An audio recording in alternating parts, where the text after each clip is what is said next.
Jesus called his 12 disciples to him and gave them authority to drive out evil spirits and to heal every disease and sickness.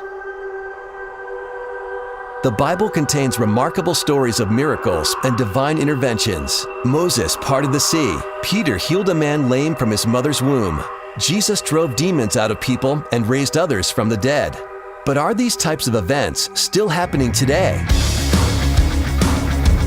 We too have a beam of divine light and guidance that God has put within the heart of every man. And it's one of the greatest proofs that there is a God. More amazing supernatural things are happening than we realize. This is Divine Intervention, the interview show that features intriguing people who've experienced the hand of God in amazing ways. Divine Intervention was created and produced with the purpose of encouraging believers, spiritual seekers, and skeptics alike that Jesus is alive and is still performing miracles and working in the world today. I believe in miracles. Here's your host, Daniel Fazina. Hello, friend, and welcome to Divine Intervention Radio. I am your host, Daniel Fazina. So awesome to be with you today, and I hope you are doing well, and that you are encouraged, and that you know that God loves you. And if you don't know that, well, I'm hoping that today's episode will be an example of how God intervenes in our life and how He's personal, and I hope it'll encourage you to seek out your own relationship with the Lord. We have an awesome show lined up for you today with a good friend of mine, Denise Lotierzo-Block, and her husband, Gary Block. And she's going to be sharing her amazing story of her miraculous recovery from a subdural hematoma, which is basically bleeding on the brain. She had quite a fall and quite an ordeal with brain surgery and everything else, where doctors were telling her she might not survive, much less recover. So we'll get to Denise and Gary in a minute. But for now, I'd like to remind you that if you miss any of the shows, you can check out the archives. It's always available at divineinterventionradio.com, divineinterventionradio.com. And you can connect with me on Facebook, facebook.com/divineinterventionradio. And you can also connect with me on Twitter, DanielFazina1 at twitter.com. Again, at DanielFazina, numeral 1. Friend, today's guests are living examples of Proverbs 3, 5, and 6, where it says, "Trust in the Lord with all your heart, lean not on your own understanding, but in all your ways acknowledge Him, and He will direct your paths." As I mentioned, I have the privilege of speaking with Denise and Gary Block. Denise's story is actually featured in my new book, Divine Intervention, 50 True Stories of God's Miracles Today, which, by the way, if you haven't gotten your copy yet, I highly encourage you to go to my website. There's a link there. You can purchase a copy. If you're a fan of this show and you like the testimonies we feature here, I think you're really going to love this book because it has 50 amazing, powerful, jaw-dropping, praise God out loud kind of stories, and it contains everything from answered prayers, conversion experiences, miraculous healings, all sorts of things, ways that Jesus and God have intervened in people's lives. If you are a believer, it's really going to bolster your faith and take it to another level. If you're a skeptic, it's really going to challenge you. I did my best to include a lot of medical documentation in the case of miraculous healings, so you have the opportunity, if you're interested, to read actual medical reports, doctors' reports from places like Cedars-Sinai Medical Center in Los Angeles to the Mayo Clinic in Rochester, Minnesota. You can also look at x-rays and PET scans, and it'll show that these are amazing true stories from real people who've had miraculous interventions in their life. Not only is there medical documentation, but there's also photographs and contact information for each person in the book. There's 50 different people featured, and you can actually write to these people and engage in conversations with them, and maybe do some follow-up and hopefully develop some awesome conversation and enriching relationships. I encourage you to get a few copies, give them to your friends and family. This is a great witnessing tool for people who may not know the Lord, but they're open. People love stories, they respond to stories, and I think this book is really going to open people's minds to the possibility that there may be more to life than what we experience with our five senses. God just might be real. And in reading those true testimonies, I hope and pray that people will be led to seek their own relationship with the Lord and ask questions. Say, hey, God, if you're real, show yourself to me. I want to know. I'm open. Meet me where I am. I know if you pray that prayer, God will answer you. So again, check out the book, Divine Intervention, 50 True Stories of God's Miracles Today. And as I mentioned, today's guest, Denise Lotierzo-Block, her story is actually featured in the book. So her story is called Stepping Out in Faith. And it's my pleasure to welcome Denise Lotierzo-Block and her husband Gary Block right now on Divine Intervention. Denise and Gary, welcome to Divine Intervention. Thank you so much for taking the time to share with us today. Thank you, Dan. Thank you. All right, no problem. Very excited to finally speak to you. Denise and I go back several years, and she is an awesome accountant, by the way. She takes care of me every year, and I'm so thankful for that. Her website is lotierzocpa.com if you want to check her out there, and if you need any accounting services. But the reason I'm inviting her and her husband on is because she had an amazing miracle that had to do with a subdural hematoma. She's going to tell that story. But before we get to that, Denise and Gary, why don't you tell us a little bit about your spiritual background, growing up, how you were raised, and maybe how you came to know the Lord. Denise, if you want to start, and then we'll go with Gary. It's funny, Gary and I met, we were in Catholic school together. Okay. We were both raised as Catholics.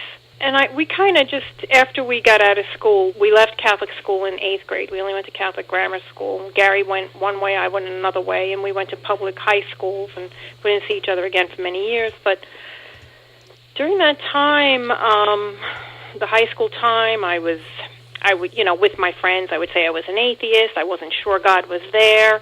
Then at one point, I had gone a couple of times to a charismatic church, and there I think I kind of was like, well, maybe God is there.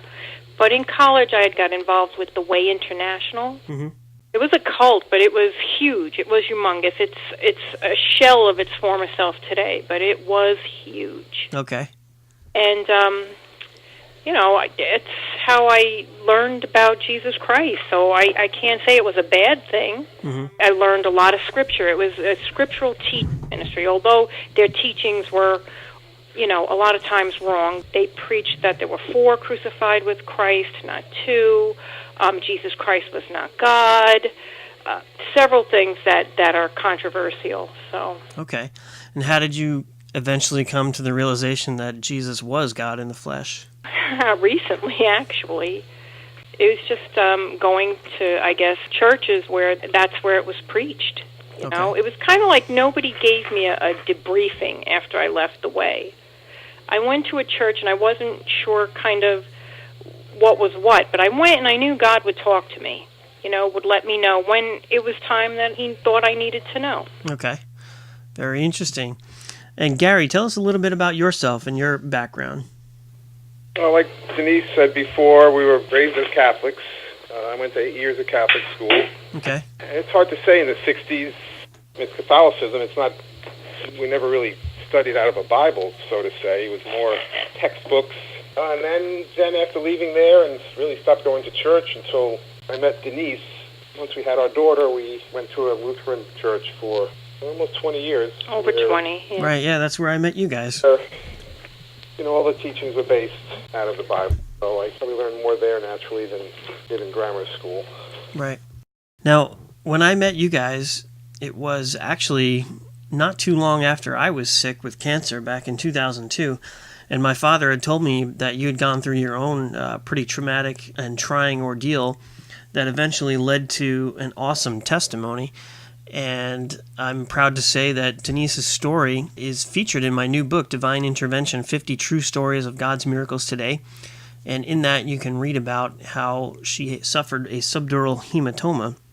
And that's not even the whole part of the story of the testimony, because there's a lot more to it than that. The title of the story is called Stepping Out in Faith, and we'll hear that, what exactly happened and why it was such an amazing step of faith for her. So guys, take us to that fateful day. It was, I believe, February of 2002. What happened that day? Gary was heading out to Shelter Island to work, and I was getting ready to take Melanie, our daughter, to our favorite place in Bellport, Kitchen and Coffee, for breakfast. Nice. Coming down the stairs, and our little beagle was on the stairs, as she often did. She slept there. And we would usually just yell, "Get down," and she'd run down. Well, this time I yelled, "Get down." She was slow, I was fast, and we both went down together. Oh, boy. And you fell down, not many steps, probably like five or six. 5 or 6. Yeah? Okay. And what happened from there? I'm not sure, but the next thing I knew, my head was exploding. I don't know if I was out or what. I guess I was. I came to, my head was literally exploding, and I knew something was really, really wrong. Okay. You weren't alone in the house, right? No, Melanie was in the house, and I think I went and I found her. Okay. And I told her to go across the street and get the neighbor, who actually was a friend of ours from Grace Lutheran Church. And she went and got her, and she came over, and she had had some experience with head injuries, and I guess she asked me what happened, and I didn't know what happened. And then she called for an ambulance, and then I asked her again what happened. She said I kept asking her what happened because I couldn't remember what she said. And then the ambulance came and got me, and I remembered the ambulance attendant said, "If you feel like you're going to throw up, let me know." And I'm looking at her, I'm thinking, my head is exploding. I'm not going to throw up. And like seconds after that, I started throwing up, which lasted for a good 7 or 8 days. My goodness, 7 or 8 days. 7 or 8 days, yeah. That's a long time. So I guess they loaded you up into the ambulance, right? And they took you to the hospital. Yeah. And now, at this point, someone had called you, Gary, right? Yes. I was, like Denise said, almost on Shelter Island, and basically got to the hospital before the ambulance did. Okay. And what happened once you got to the hospital? What were they saying? I'm sure they had to do a lot of tests. Her on the outside ramp there, and kind of met her in the ambulance as they were taking her out of the ambulance. Okay. And what did the doctors say? I mean, obviously they did tests on her and stuff. Her eyes had already become basically blackened on the undersides of the eyes. I knew there was something. Well, hopefully it was only maybe a concussion, but I kind of knew there was something more there than that. Needed to do an MRI, CAT scan of the brain. And I remember Denise telling me when they came in to give you the results, it was not a very nice way they did it, right? No. What happened? Well, what was surprising was Denise, she knew where she was. She had good long-term memory. So it was a shock when the doctor pronounced, "I have very bad news." He just kept saying that. In simple terms. He just kept wringing his hands and saying, "I have terrible news. I have very bad news." He was very dramatic about it, which kind of shocked us. Not a very good bedside manner, I guess, huh? No. And what was the prognosis? I was bleeding on the brain. I don't know if he used that simple term or subdural hematoma. He might have said subdural hematoma, not knowing what that was, and then clarifying the meaning of that, bleeding on the brain. So for anyone who's not familiar with that, what exactly does that mean? The dura is the protective covering over the brain. It's a Okay. protective covering of skin over the brain. Sub is under that. So a vessel had broken, and the bleed was under the protective covering, pulling up on the brain and causing the brain to become concave. Between the actual brain matter and the skull. Okay. So this is a very serious condition. Oh, yeah. Yeah. Yes. Okay. Now, when you heard that diagnosis, Gary, what went through your mind? Did he explain?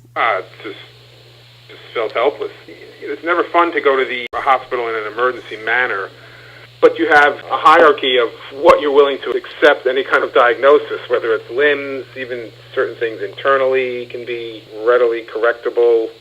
Even the heart operations today are fairly routine, but when they mention a problem with your brain, that's the last thing in the list that you're willing to be diagnosed with. Mm-hmm. And did they, at that point, explain what they had to do as far as trying to repair it? Yeah, emergency surgery had to be done now. And that's what they proceeded to do. Now, meanwhile, at this point, we're only in the kind of the standard emergency room. At that point, then, Denise was elevated to the acute ward, which is a priority emergency room. So they operated on her the same day of the accident? Oh, yes. Okay. Yes. They had come with papers for us to sign, the usual alleviating them of responsibility if you die or anything like that. So we didn't want to sign it. And Gary was like, "Well, can I just take her home?" And they're like, "Sure, you can take her home." So Gary's like, well, what's going to happen if I take her home? They go, well, she'll probably be dead within a few hours. Oh, wow. So we signed the papers. Yeah. Okay. So now, Denise, you had told me that before the operation, they put you in a room and they let your family and your friends come in to talk to you, presumably, in case they never see you again, right? Yeah. But prior to that, 2 surgeons and the anesthesiologist came in to talk with us. And the surgeon, he was very sweet. He says, I have to tell you this. He said, it's my job to tell you this. He said, I don't want to tell you this, but I have to tell you this. He said, what we're about to do to you can cause you to become paralyzed or brain damaged or both. And the other side is the likelihood that you will die. Wow. Yeah. Yeah. And when you heard Gary, that... I looked at Gary. He just had his head in his arms, and I was just like, oh my God, I never saw him like that, Gary, what was going through your mind when the doctor said that? Yeah, I mean, there's also a very highly successful rate of this surgery, but you have a tendency to always think of, well, I do, the negative aspect, and I just kept basically praying continuously until he came out of the operation. Sure. The doctors... I mean, you basically have no choice. Yeah. Left untreated. Yep. And the doctors, they have to tell you the worst case scenario, just in case. They have to cover themselves, too. Now, Denise, at this point, I remember you telling me you were not only had tremendous pain, but you were very, very scared. And at the time when they put you in that room and all the people came in, you did have someone pray for you, and something dramatic happened there. Tell us about that. Well, everyone was standing around, our friends, my family, my mom, my daughter. Bunch of our friends had come down. I can't remember how everybody heard, but everybody was at the hospital. And Gary Davis, he said, I'm going to pray now, and he prayed. Then everybody left, and then I was left alone. And that's when I figured I better get with my Creator. And Gary Davis was a friend of yours from church? Yeah, a friend of ours from church. When he prayed over you, I remember you telling me you had a sense of peace that you didn't have before. It was when I was left alone. Okay. After everybody left, and I decided that I really needed to get with God. And I just asked him to spare my life. I just said, listen, I know you're there, and I want to go on. I want to raise my daughter, and, I want to see her get married, and I want to go home with my husband. And that's when it's really emotional for me. Sure. Take your time. I felt like I was in the presence of God. And you don't know what that feels like until you are. Mm-hmm. I just had this peace, this unbelievable feeling of peace. It wasn't like I felt like I was going to live or I was going to die. It was just that at that point, I was with God, and it didn't matter. It just wasn't an issue. I don't know if you could understand that. It's just... Yeah, I've been there myself. Okay. I remember, being in my hospital bed when I was dying of cancer, and being in that total place of surrender to God. And, that's it. Yeah, and having that peace that Jesus talks about, the peace that the world can't give and the world can't take away. Yep, yeah. That was it. So... But you said the word, surrender. Mm-hmm. When there's absolutely nothing you can do, that's when you get that, I guess. That's when you're able to let it go, you know? It's like, I can't do anything here. You've got to do it all. But that peace, oh. I love that. And that's what we need to do, I think, when we're struggling with things. When I first got my cancer diagnosis, I was trying to figure everything out and trying to do what I could do. And you can do that to a point, but you can also drive yourself crazy trying to do that and trying to figure everything out. And when you come to that place of surrender and just trusting in the Lord, just like Proverbs says, trust in the Lord with all your heart, lean not on your own understanding, but in all of your ways acknowledge Him, and He'll direct your steps. Yeah. Sometimes we just need to do that, and when we give it up to Him, He can take over, and it's actually a very freeing feeling to, let it go and know that you don't have to control everything. You're not in control, so don't try. Yeah, it was. It was absolutely. It was that perfect peace. You're right, the peace that surpasses all understanding. It's one thing to read about it in the scriptures, but to experience it's quite another to feel it. And I've never felt it before or since. Wow. It's amazing how God's grace will be extended to us when we need it the most. Need it. Friend, you're listening to Divine Intervention Radio. I'm your host, Daniel Fazina, and we are speaking with Gary Block and Denise Lotierzo-Block. And they're telling us the story of how Denise suffered a head trauma that resulted in a subdural hematoma. Doctors were saying it could very well kill her, and they had to do emergency brain surgery.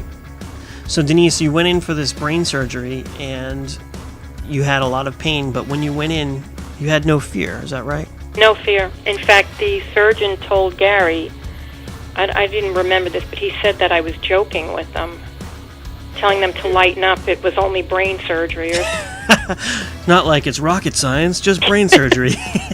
What started that was, what Denise was more fearful of is when the doctor explained to her that he had to shave basically a third of her hair off the side of her head. Oh, for a beautiful woman like Denise, that must have been tragic. I cried. I cried. That was the first time I cried. Oh, wow. That really upset her. I'm sure. Well, obviously, she survived the surgery because you guys are both here talking to us now. And we're going to get the rest of this gripping story and how the Lord not only let you live through the surgery, but how He did another amazing miracle with your recovery on the other side of the break. So stay with us. We'll be right back with more of Denise Lotierzo-Block and Gary Block right here on Divine Intervention. I'm your host, Daniel Fazina. We'll be right back.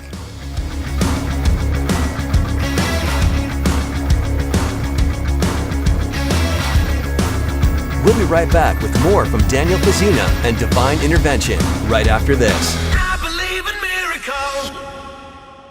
Times are tough, not getting easier, but there's an opportunity that could make a significant change in your financial situation. People are paying too much for home utilities, and everybody has them. Help friends and family save money and get paid for it. No obligation. You don't even have to talk to anyone unless you want to. Just listen to a 3-minute recorded message. Call now, 203-717-3124. 203-717-3124. Listen, decide, and you could be on your way to a better tomorrow. 203-717-3124.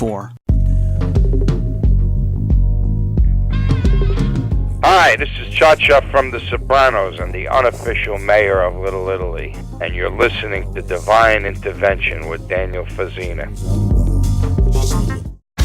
Hey, this is Daniel Fazina of Divine Intervention Radio. The Bible contains some incredible stories of miracles and divine interventions. Jesus calmed a raging storm, healed paralytics, and even raised the dead. But are these types of events still happening today? The answer to this question, as you will see from reading my book, Divine Intervention, 50 True Stories of God's Miracles Today, is an emphatic yes. Contained within the book is a collection of amazing true stories that attest to this fact. You will read the astonishing first-hand accounts of people who have been healed of paralysis, terminal cancer, and tumors through prayer. You will see the love of God powerfully transform the life of an Islamic terrorist. You will witness the liberation of the demon-possessed, the resurrection of the dead, and much more. Prepare to be awed and inspired as you experience divine intervention. More information about Divine Intervention, 50 True Stories of God's Miracles Today can be found at www.divineinterventionradio.com or by calling 800-247-4784. That's 1-800-247-4784.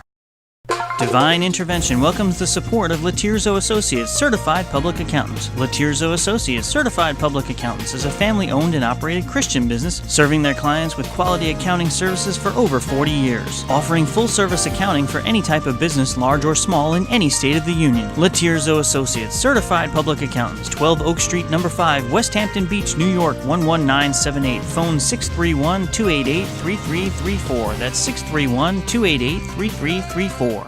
First Steps to Success with ABC's secret millionaire, Danny Johnson, gives you the tools to remap your internal beliefs about yourself, about your money, and about others. You'll learn a simple but powerful system to create success in any environment, as well as business building, leadership, sales, and marketing skills to create the lifestyle most only dream about. Prior to getting started with Danny, I was a civil engineer, working paycheck to paycheck, no retirement, no savings. Just had a lot of dreams and goals and couldn't figure out how I was going to get to those. Started plugging into Danny, started my own engineering business, and this year we'll do about $600,000 in revenue. I paid off $50,000 of debt in 2.5 years. More than the money, I have great relationships with my wife and my kids. Just amazing 2.5 years. First Steps to Success with Danny Johnson is about becoming the leader you were called to be. More information about Danny Johnson and First Steps to Success can be found at DannyJohnson.com or by calling 866 866-760-8255. Divine Intervention is supported by the Other Perspective media recording artist, poet Billy Lamont.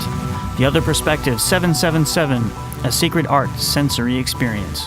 More information about poet Billy Lamont's CDs, books, and Other Perspective media can be found at www.billylamont.com. That's www.billylamont.com.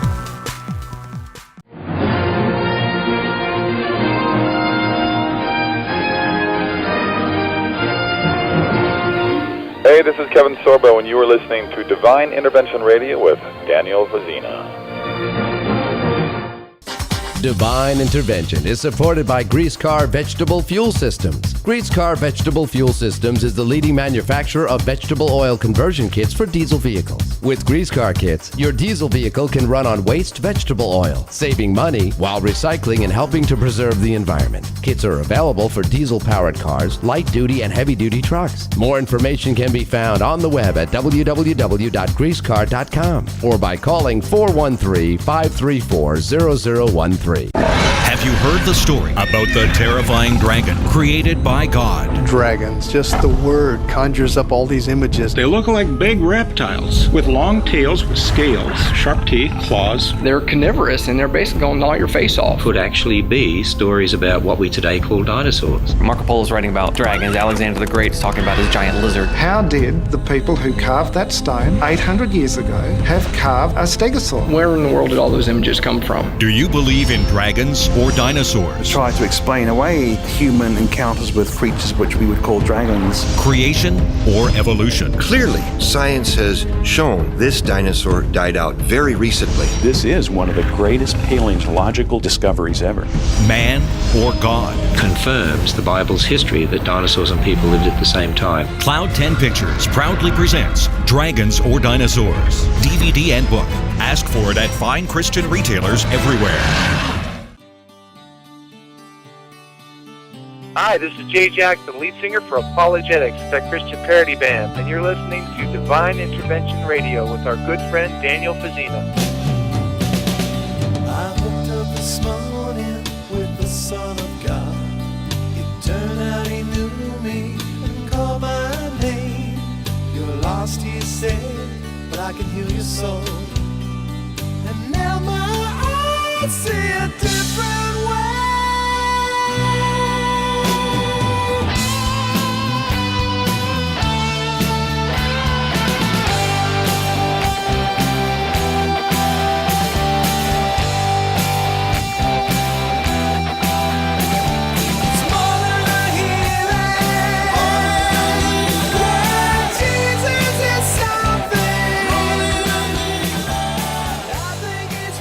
Welcome back to Divine Intervention Radio. I'm your host, Daniel Fazina. If you're just joining us, we are visiting with our special guests, Gary Block and Denise Lotierzo-Block, and they're sharing the gripping story of how Denise suffered a head trauma, which resulted in a subdural hematoma, which is bleeding on the brain, and she had to go in for emergency brain surgery. Welcome back, Gary and Denise. Thank you, Dan. Thank you, Dan. So, Denise, you went in for this surgery, and you explained that before you went in, a friend of yours prayed for you, and you experienced God's peace. So you went in to the surgery with pain, but no fear. And, the doctors were telling you you could very well be dead from this condition and the surgery, and you miraculously did survive. So now coming out of this, tell us about your recovery and what that was like. Well, the recovery was it was months of recovery just to get the brain swelling down. After something like that, the brain swells and it causes tremendous pain. So you're in as much pain afterward as you were before the surgery. Okay. But they give you, a lot of meds. And, I was in the hospital for, I guess it was about 10 days. And I remember I was throwing up. I think after that, though, it might have been from the medications. I was on morphine, a lot of morphine. So I'm not really sure. I didn't eat for almost 8 days. Oh, wow. That's a lot. They can't feed you if you're, nauseous all the time. Right. No kidding. But I was in the ICU 8 of the 10 days. Okay. And I got really good care, but it was kind of a blur because I was on all this medication, so they send me home with a lot of medication. So Sure. I'm on this medication and on it. And one night I slept through the time I was supposed to take it, and I woke up screaming, poor Gary, because I didn't take it on time. The pain was so intense that I was just screaming from it. So he would wake me up every night after that to give me my pain meds, so that didn't happen again. He was so good. Wow. Took good care of me. My mom moved in. Right. I remember you telling me you had a lot of people from the church coming and cooking and preparing meals, things like that. 3 weeks. Yeah. 3 weeks I had people bringing food into the house. That's awesome. It was really such an expression of love. Yeah. Grace Lutheran had a program called Angel Care for people in these situations. Mm-hmm. And Angel Care is just to take care of people who are recovering from things? It's within the church, yes. Yeah, just to bring them a meal. That's awesome. To take that pressure off of them. Right. My mom was here. She could easily have cooked, but they insisted. No, that's a great thing when you see the love of God through the community of the believers. And it was amazing. Yeah. I experienced that myself, too. When I was sick with cancer, I had a lot of people calling and coming by to visit and bringing food and things like that, and it was just amazing. It helps your outlook. Oh, absolutely. Absolutely. Love and, good thing. Yeah. So I guess it was maybe a month or so after you were out, you went to a birthday party. Yeah. And it was there that you realized that some things were a little different about yourself. Tell us about that. What did you notice? Okay, so there was a birthday party at a coffee house. And we went. It was about, just a little over a month after the accident. And it was the first time I'd gone out.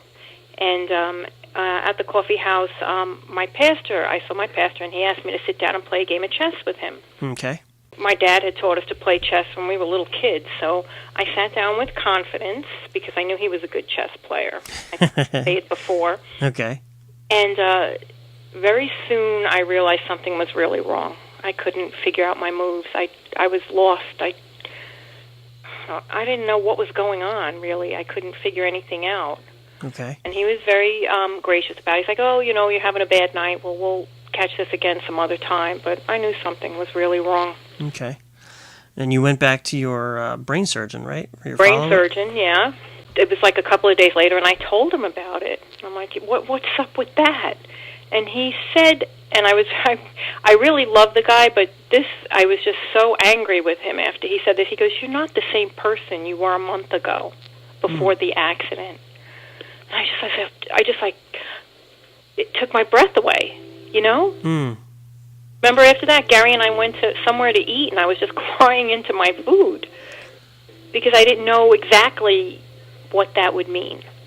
Okay, when you started to notice other things, like you were having trouble speaking and saying different words. From as soon as all during the recovery, I had trouble. But Gary was so cute. He used to say my words, finish my sentences. It's like he knew what I was thinking. Oh. He was almost like an interpreter, because I would get hung up on a word. Like if the word was spoon, I could draw a spoon, I could spell spoon, but I couldn't say the word spoon. Okay, yeah, it just wouldn't come out of your mouth. No. Wow. No. And of course, once my headache started to feel better, the pain, I wanted to read. Sure. Which we're a family of readers. We've got a library here. We read. That's what we do. And I picked up a book, and I couldn't read. So I could see the words, I could say the words, but I couldn't make the words make sense. I couldn't understand what they meant. Wow. Sentence. It was very bizarre. It's very difficult to describe. Okay. I could read the words out loud, but not know what it meant and not understand. So there's some disconnect in your brain. Yeah, obviously. Something was misfiring. And now you went to cognitive rehab, right? Mm-hmm. To try and remedy this, and what happened with that? It was pretty useless. I mean, what cognitive rehab does, what this particular one did that our insurance would pay for, it was a lot of flashcards and telling you they're going to teach you how to cope with your limitations. I didn't want to cope with limitations. I didn't want to hear about limitations, so I stopped going. Okay. And, I mean, what did your brain surgeons say about this? Like, did they say, oh, you're going to recover fully, or you're not going to... Well, I'd gone to a number of neurologists after this. The brain surgeon, he was done, and I had to speak with neurologists. And when I spoke to the neuropsych about this, he's like, you know, you're probably not going to read. Like, ever? Ever. Oh, my gosh. What did you think when he said that? I'm like, well, this is wrong. And I went back almost like a year later, and he goes, oh, no, there's no spontaneous recovery after a year. He says, you're just not going to read. Wow. Now, you didn't read for several years. Almost 2 years, yeah. Almost 2 years. But the Lord did a miracle, and, you know, I want to give him the credit, but also you took a step of faith that was really... I'm sure that was led by God, because he can't read and does that, you know? Right, I know. So now I want you to tell everyone, now you're a woman who cannot read, but you love books. Yes. And you stepped out in faith, and you did something pretty cool. Tell us what you did. I started a book club. A book club? With Christian women, yeah. Okay. So you can't read, and you're going to do a book club. Mm-hmm.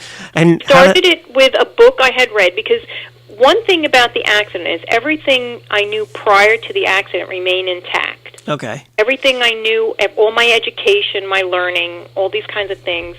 So I chose a book I had read and enjoyed before the accident. Mm-hmm.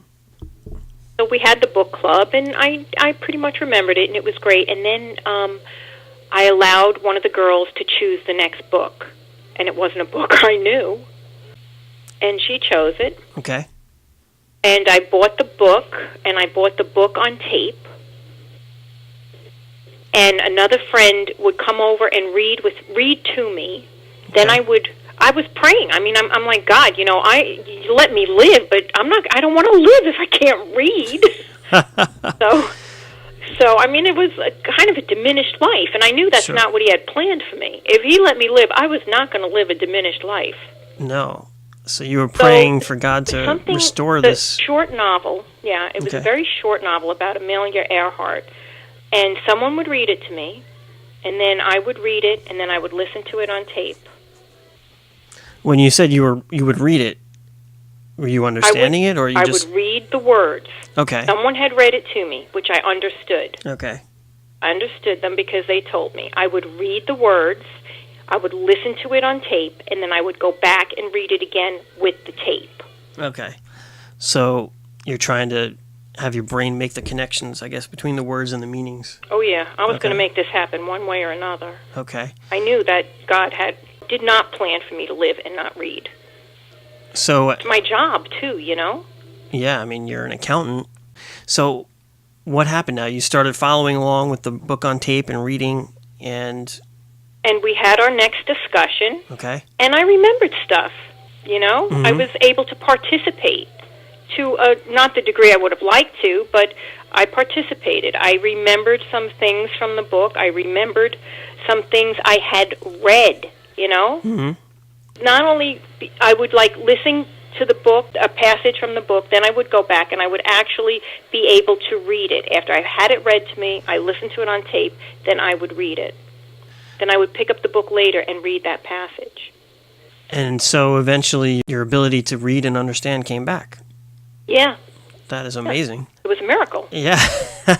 How long did it take? It took not as long as you would think. Okay. After that first book, I think after the Amelia Earhart book, I just picked up books and started reading. That's awesome. And this is about almost 2 years after the accident? Yeah, and they told me after 1 year there's no spontaneous recovery. So. Well, we serve a God of miracles. Amen. A God of the miraculous, a God of the impossible. That is awesome. So I love the fact that you just took a step of faith and you said, you know what, even though I can't read, I'm going to start a book discussion group with Christian women. I just love that. And I think God honored your faith, obviously. And you were praying the whole time for him to restore your ability to read. And it obviously came back.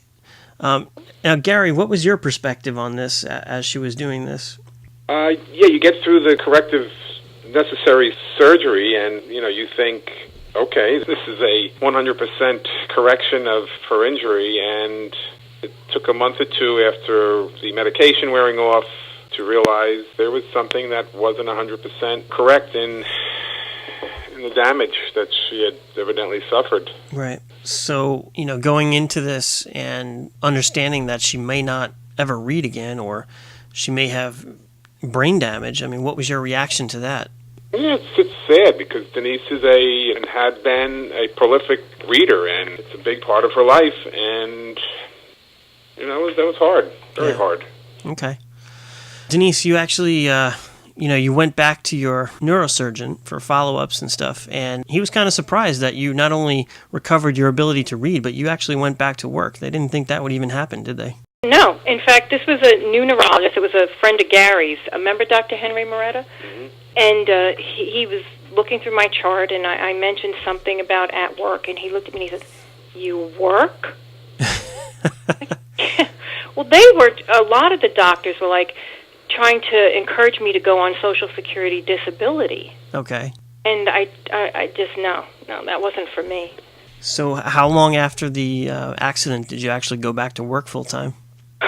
Well, the accident happened during the tax season, which is not a convenient time. Right, that was February of 2002.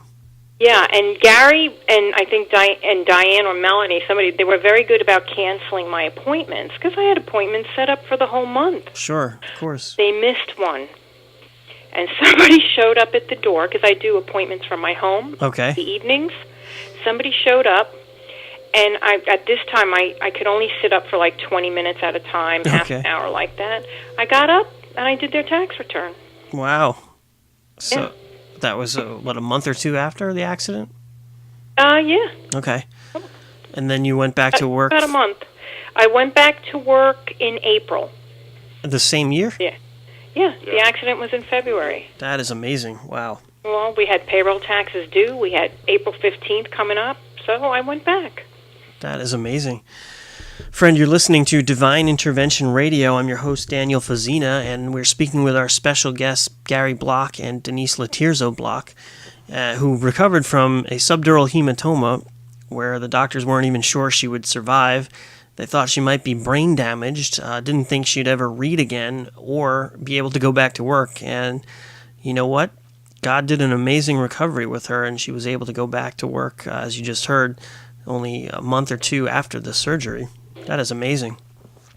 Now, I want to ask you about going through this. How did this affect your life and your perspective and your relationship with God, going through such a traumatic experience like this and coming through it on the other side? Well, it definitely made me see God differently. Okay. How so? Well, before you could say, yeah, God loves me, yeah, God loves me, yeah, God loves me. But I felt God loved me. When I had that peace, I knew that He was there and that He cared about me. Enough to give me what I needed when I needed it, So it was more personal. Yeah, yes. Okay. He cared about me, Denise. That's awesome. It was. It really was. And Gary, how about you? What's your perspective on this? He answered my prayers. It's as simple as that. Prayed for hours and hours and hours prior to, during, and after the surgery. And, you pray for medical healing and recovery thereafter, and He came through. He didn't let us down.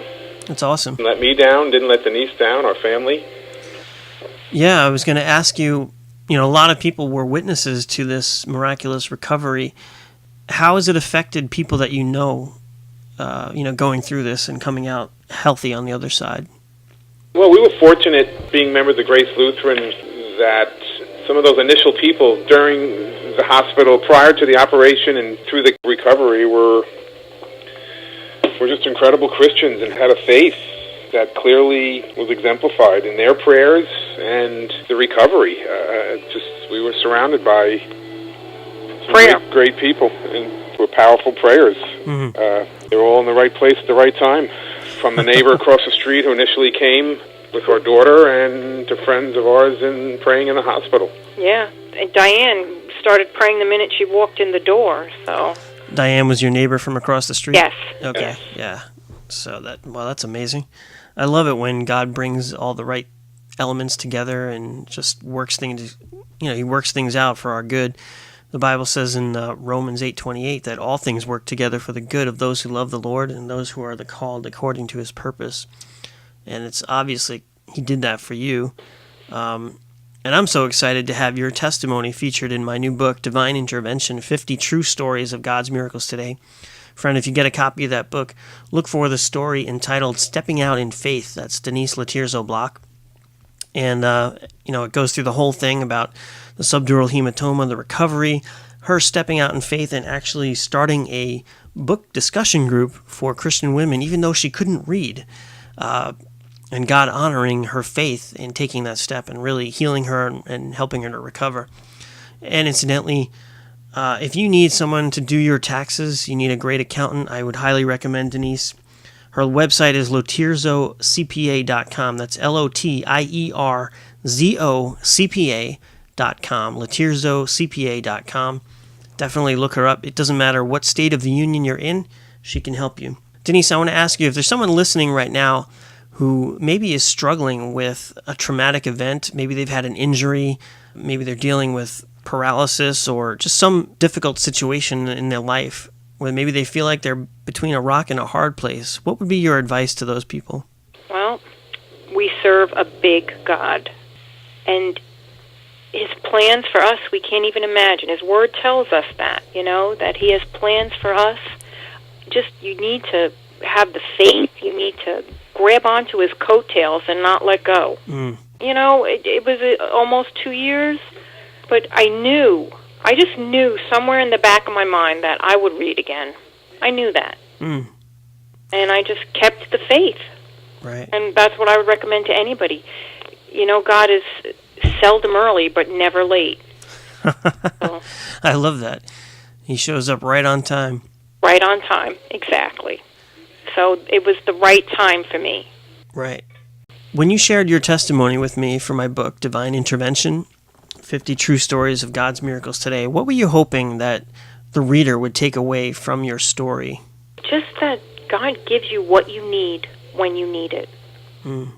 I needed that peace because I was a wreck. He was there. He let me know he was there. And I think that's what I want people to know. He's there. And if you need to know he's there, he'll let you know he's there. Awesome.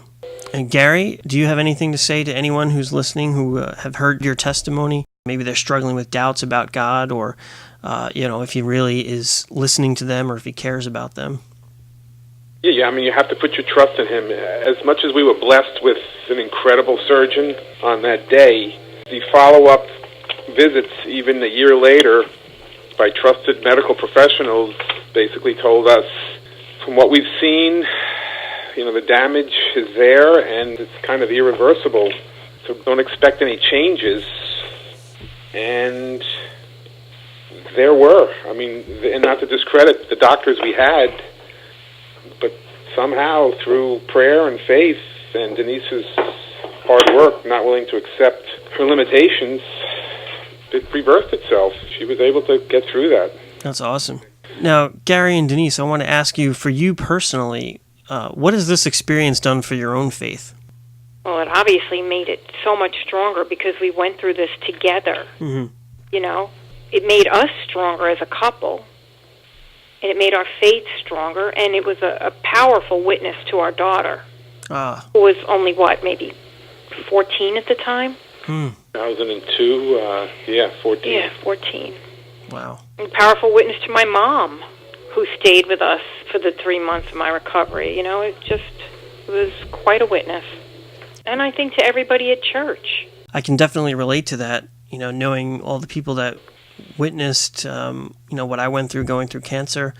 Yeah, I realized that it wasn't really about me. Me getting cancer was so much bigger than me and affected so many people. Right. And I get a sense that you kind of had the same feeling. Yeah. It was a great church family. We had a dozen people in ICU, which is, 11 more than that is supposed to be there, but 11 the people. nurses had to keep kicking them out. They were visiting you in ICU? Yes, we couldn't keep them out. That's a good problem to have. And everybody was an aunt and a cousin, and it just... This is a funny story. Barbara Davis had come in, and my mom was sitting there. I had introduced Barbara to my mother, and the nurse said, "And you're just meeting her mother now?" There's supposed to be two aunts, but she had just introduced them to each other. Oh, that's funny. A couple of minutes before. Wow. Awesome. Well, guys, I want to thank you so much for sharing your testimony on divine intervention. I guess if there's anything else you want to add, you can feel free to add that right now. I just want to say that the power of God is so much more than we think it is, and God is so much bigger than we give him credit for. All right. Well, there you have it, folks. I want to thank you so much. Again, our special guests have been Gary Block and Denise Lotierzo-Block, sharing about how Denise recovered from subdural hematoma when doctors didn't think she would survive, and if she did, they thought she would be brain damaged for the rest of her life. But obviously, Denise took a step of faith, and God did an amazing miracle of recovery for her. Again, her website is LotierzoCPA.com, LOTIERZOCPA.com. If you have need of accounting services, I highly recommend you give Denise a call. Check out her website again, LotierzoCPA.com. She'll take good care of you, no matter what state of the union you are in. So, Gary and Denise, thank you so much again. I appreciate your time. Thank you, Dan. Thank you very much, Dan. All right, God bless. That about does it for this episode of Divine Intervention. I'm your host, Daniel Fazina. Tune in next time when we have another exciting episode of Divine Intervention Radio. Take care and God bless. You've been listening to Divine Intervention with your host, Daniel Fazina. You can email Daniel at divineintervention@mail.com. That's divineintervention@mail.com. All programs of Divine Intervention are available online at divineinterventionradio.com. That's divineinterventionradio.com. Join us next time here on Divine Intervention. Times are tough, not getting easier, but there's an opportunity that could make a significant change in your financial situation. People are paying too much for home utilities, and everybody has them. Help friends and family save money and get paid for it. No obligation. You don't even have to talk to anyone unless you want to. Just listen to a 3-minute recorded message. Call now, 203-717-3124. 203-717-3124. Listen, decide, and you could be on your way to a better tomorrow. 203-717-3124. Hey, this is Daniel Fazina of Divine Intervention Radio. The Bible contains some incredible stories of miracles and divine interventions. Jesus calmed a raging storm, healed paralytics, and even raised the dead. But are these types of events still happening today? The answer to this question, as you will see from reading my book, Divine Intervention, 50 True Stories of God's Miracles Today, is an emphatic yes. Contained within the book is a collection of amazing true stories that attest to this fact. You will read the astonishing first-hand accounts of people who have been healed of paralysis, terminal cancer, and tumors through prayer. You will see the love of God powerfully transform the life of an Islamic terrorist. You will witness the liberation of the demon-possessed, the resurrection of the dead, and much more. Prepare to be awed and inspired as you experience divine intervention. More information about Divine Intervention, 50 True Stories of God's Miracles Today can be found at www.divineinterventionradio.com or by calling 800-247-4784. That's 1-800-247-4784. Divine Intervention welcomes the support of Lotierzo Associates, Certified Public Accountants. Lotierzo Associates, Certified Public Accountants is a family-owned and operated Christian business serving their clients with quality accounting services for over 40 years, offering full-service accounting for any type of business, large or small, in any state of the union. Lotierzo Associates, Certified Public Accountants, 12 Oak Street, No. 5, West Hampton Beach, New York, 11978. Phone 631-288-3334. That's 631-288-3334. First Steps to Success with ABC's secret millionaire, Danny Johnson, gives you the tools to remap your internal beliefs about yourself, about your money, and about others. You'll learn a simple but powerful system to create success in any environment, as well as business building, leadership, sales, and marketing skills to create the lifestyle most only dream about. First Steps to Success with Danny Johnson. More information can be found at DannyJohnson.com or phone 866-760-8255.